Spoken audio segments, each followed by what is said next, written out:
If anyone were to travel back in time to 2016, no one could have seen a pandemic coming from a mile away that has managed to infect millions of people worldwide and claimed hundreds of thousands of lives across the United States.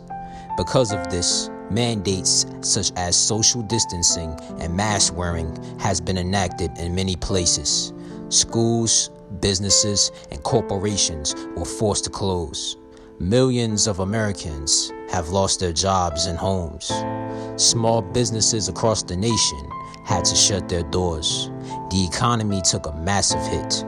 Many educational institutions have shifted their instruction online as a result of the pandemic. While it is fascinating that many schools began realizing the potential of technology and used it to the best of their advantage, the emotional and psychological toll remote instruction has taken on both students and instructors is insurmountable. The effect of it will sound through the ringer for many years to come. However, the question lingers: is online instruction an effective way for students to learn?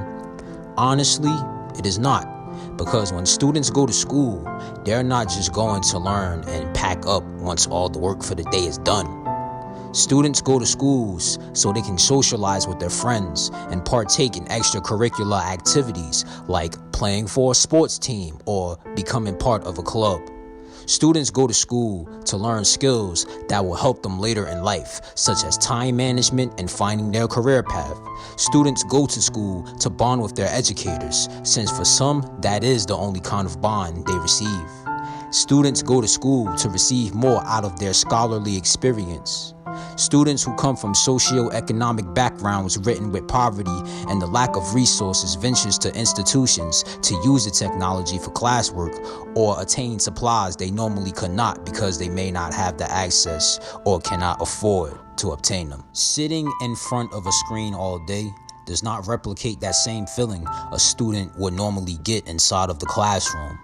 A pep rally in an auditorium compared to one on Zoom is extremely different. It just does not feel the same at all. No one has to worry about server maintenance and the disruption of an internet connection inside of a classroom where the teacher could just utilize what is already there inside of that classroom, such as a textbook or a pre-planned lesson on paper to do the necessary lesson. The American curriculum was not designed with the World Wide Web in mind. It is insufficient in accommodating the digital age. Therefore, that leaves many schools across the nation ill-prepared to cope with a global pandemic and economic fallout. Even before the pandemic, school districts that are primarily in low-income areas were already struggling to serve students due to the lack of funding. Online learning has increased the workload students would normally have since they are not in person. The student and the teacher cannot foster that one-on-one relationship to help each other learn and succeed. Everyone involved has to work twice as hard to achieve the results that would normally arise in a classroom without much effort. Even then, online instruction still does not do its diligence all the way, since this is something new and has not had the proper time to be tested fully. As a result, stress in students has significantly increased. Those students who are stressed notice their grades have dropped and overall motivation for their learning decreased significantly. Per the article, Zoom Fatigue and All-Nighters, Online Learning Takes a Toll on Students' Mental Health, written by Carlos Fuentes on The Beacon, 75% of college students reported an increase of anxiousness and stress due to online learning. Only 4% of colleges reopened their doors for in-person instruction during the fall semester. Despite the reopening, restrictions in part by the pandemic gave students a stripped-down version of their normal educational experience. Anxiety has skyrocketed amongst the population. Not everyone is willing to return to school because of fears they may get sick and feel as if they are putting themselves at risk of attaining more stress. Attending school in the middle of this pandemic is like drinking coffee without any sugar or baking a cake without eggs. Not only does it not taste the same, but it also surely doesn't look the same either. Aside from the stressors of online instruction, students have many more issues to worry about, such as climate catastrophes, protests against racism, increasing mortality and infectious rates, and potentially being faced with losing everything. Members of the House and Congress are constantly butting heads over an agreement to provide more economic support to cities, states, and other areas across the nation. What can someone who is facing eviction going to do once the moratorium is up? What are they going to do once unemployment is finished? Though this analysis is in no way a political statement, it is agreeable to conclude that the federal government did not do a satisfactory job in providing relief and support for Americans, which goes beyond the school system. Many students and their families have lost trust in the one entity that they felt should have protected them and provided better understanding around the pandemic. Remote learning has taken over my life and my cousin's life, who is in second grade. Both of us do our classes together so I can help her, and it has put a strain on both our mental health. My cousin gets very frustrated when she doesn't know how to do something. It sucks, as I read a tweet by Writing KU. The word strain, according to the Oxford Dictionary, is pressure on a system because great demands are placed onto it. Strain is derived from the old French word estrandier, which in Latin means to draw tight. Use of the noun arose at some point amid the 16th century. Upon observing this tweet, the author of it mentioned how pursuing remote learning and helping a cousin contributes to the pressure they are feeling, which speaks to the thesis of online learning not being truly effective like it should be, since students are used to going inside of a classroom setting. On top of the author of this tweet focusing on their work, they had to ensure that their cousin is also on top of theirs, and whenever the cousin is confused on something, this adds on to the stress, because it is not like they could just go up to the teacher after class and be like, "Hey, I did not understand this. Would you mind sitting down with me to help me get a stronger grasp?" Personally, I feel the same way about my work, since my workload has increased significantly compared to previous semesters. For the first 2 months of the semester, I fell behind tremendously and was not getting all my work in. On top of trying to excel in school, I was also working remotely and had to constantly be in meetings and meet deadlines for projects I had assigned to me. So I do feel there needs to be an educational reform as to where the traditional American curriculum is revamped. Upon observing the data of this tweet, it had 182 impressions with 20 total engagements. 17 people viewed details about the tweet, whereas there were 3 profile clicks on it. While the tweet may not have any likes or retweets, it shows that people relate to it, even if they only clicked on it. And that can speak to the situation that this tweet is providing. In the journal article via JSTOR, "Is Online Learning for Everybody?" by Greg Kearsley, he pointed out that not all students are suited to learn online, since it requires a lot of self-discipline, and most students lack the proper intricacies to do so. They would rather settle for a traditional environment since they could better manage. Again, it is not only about the education. Students are able to have more assistance in an in-person environment, due in part to tutoring and other services schools have at their disposal. Even the students were not properly educated on how to manage learning online. The pandemic just threw many youths across the world into the fire by saying, "Hey, you're still giving us your money, so make it happen. We don't care how you do this." To automatically assume, though, every school across the nation has not adequately found ways to help their students is incorrect. There has been plenty of them that were transparent in the ever-evolving situation with the current COVID-19 pandemic.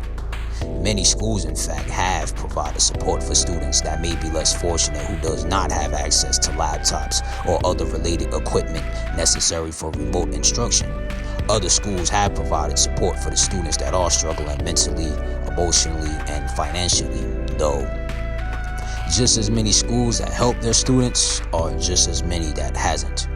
Personally, I feel like Kane University has done a okay job in constantly staying in touch with the community and keeping them in the loop with any changes arising in the current structure.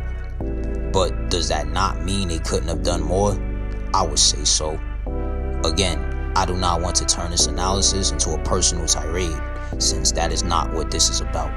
My personal biases are not indicative of the facts. When you have so many people talking about how this has stressed them out, then shouldn't there be a closer analyzation of the curriculum? Shouldn't whoever is in charge for providing the population with an opportunity to be educated in this country take a look at what has already been established and re-evaluate it? I believe so. There was nothing wrong with that. This pandemic is not coming to an end anytime soon, so I do feel there needs to be some kind of an educational reform. If the government cannot reform it, then the responsibility lies on the shoulders of the people. Maybe we need to consider looking at alternative forms of education. Maybe we need to just get our heads out of our asses and be the parents or the role models that our youths are clamoring for. Remote learning is so stressful. The workload is about 10 times more than being in person. Why is this? Let's make the workload not so extreme. How are you all doing with remote learning? I think this is going to be going on for quite some time, as I read another tweet by Writing KU.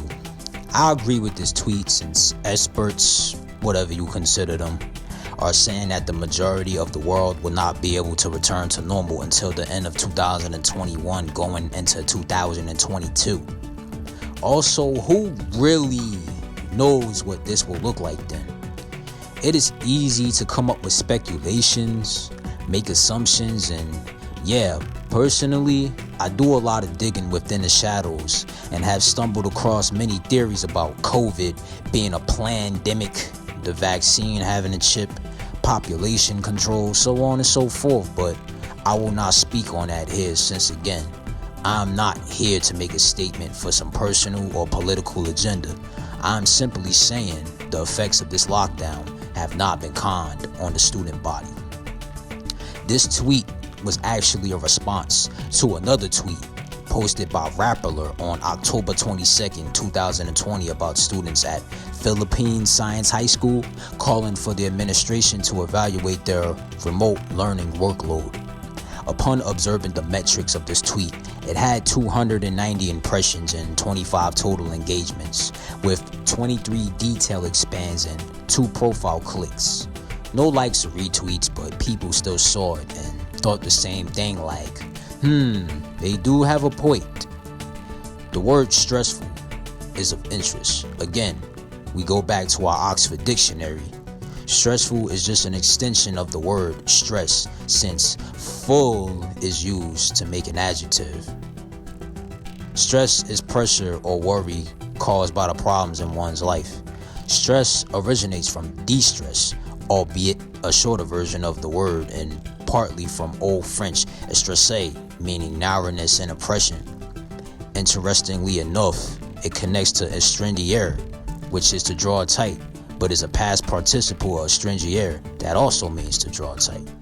We see how the two tweets connect to each other, as the words selected from them have similar origins, further backing the claim of online learning not being fully effective for a student's well-being.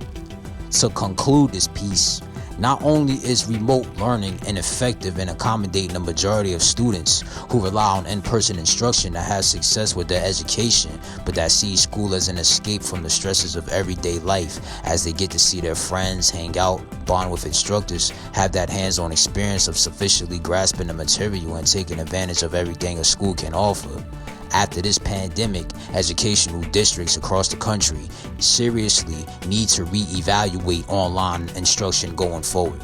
I don't want to completely write off remote learning, since in other cases it is effective. Everyone's situation is different. Still, if this must continue, there needs to be some serious conversations between the student body and the administration, because it is unfair to just lump everyone into one category and say, well, they'll be fine. No, we are not fine. Fix this.